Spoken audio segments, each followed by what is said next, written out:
A very interesting set of deities that appear in Himalayan art are what's called in Tibetan the Goehlanga. Now, this is Tibetan, but it's interpreted differently depending on whether or not you belong to the Bön religion, the Buddhist religion of Tibet, or the Buddhist religion of Mongolia.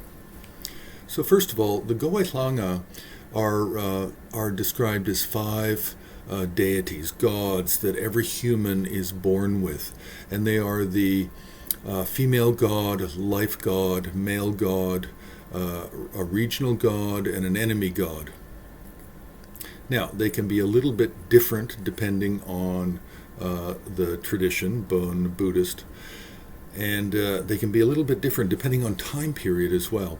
So we have these five gods, and each human is born with these, and they are a little bit like luck and fortune and safety and things like that, and they are not Buddhist.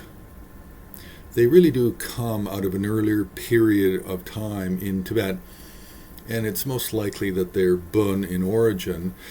And we still see them in the Bön religion with marriage rituals, where they're found along with things like the Tibetan katak, the scarf, the gift of a scarf.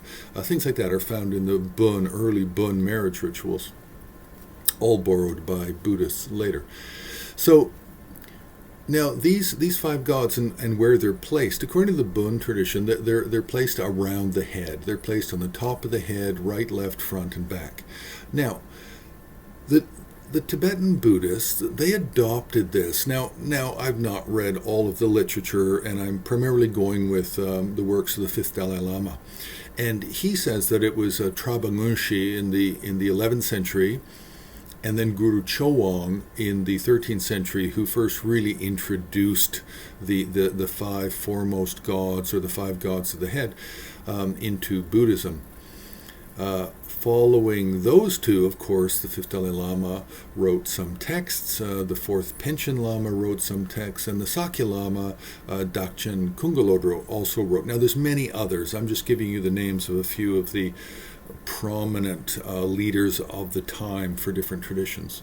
So we have these five gods. Now, how they're portrayed in art is very much following the drala, or the warrior type figure, out of the 11 figurative forms we find in Himalayan art. So basically these five figures are all riding some sort of mount, a horse, a mule, or a stag.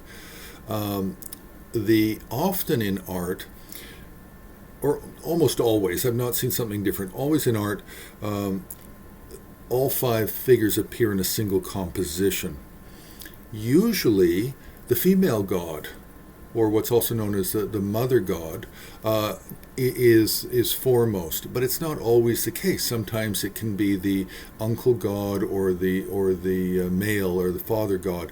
So as the central figure, with the remaining four in the four corners of a composition.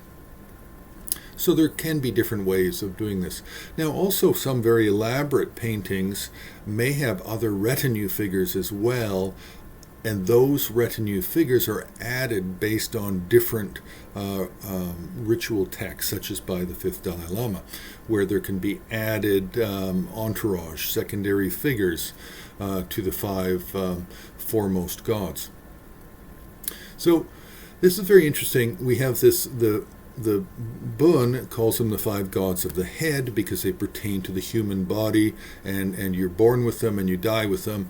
For the Buddhists, they arrange them at the left armpit, the heart, right armpit, crown of the head, and right shoulder. So it's just a real variation. And I have no idea which text actually that comes out of, or whether or not it was a Traba Ngönshi or a Guru Chowang. Now, for the Mongolians, these five foremost gods, which were adopted by the Buddhists from the Bön, were then adopted by Mongolian Buddhists, because in Tibetan, the sound Goehlanga sounds very much like Gobehlanga, which in Mongolian and Tibetan sounds like the 5 gods of the Gobi Desert.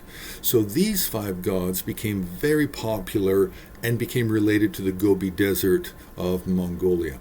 So it's a very curious kind of subject, and it's very interesting that it's really traveling through different religions and different cultures, and taking on new meanings and new roles.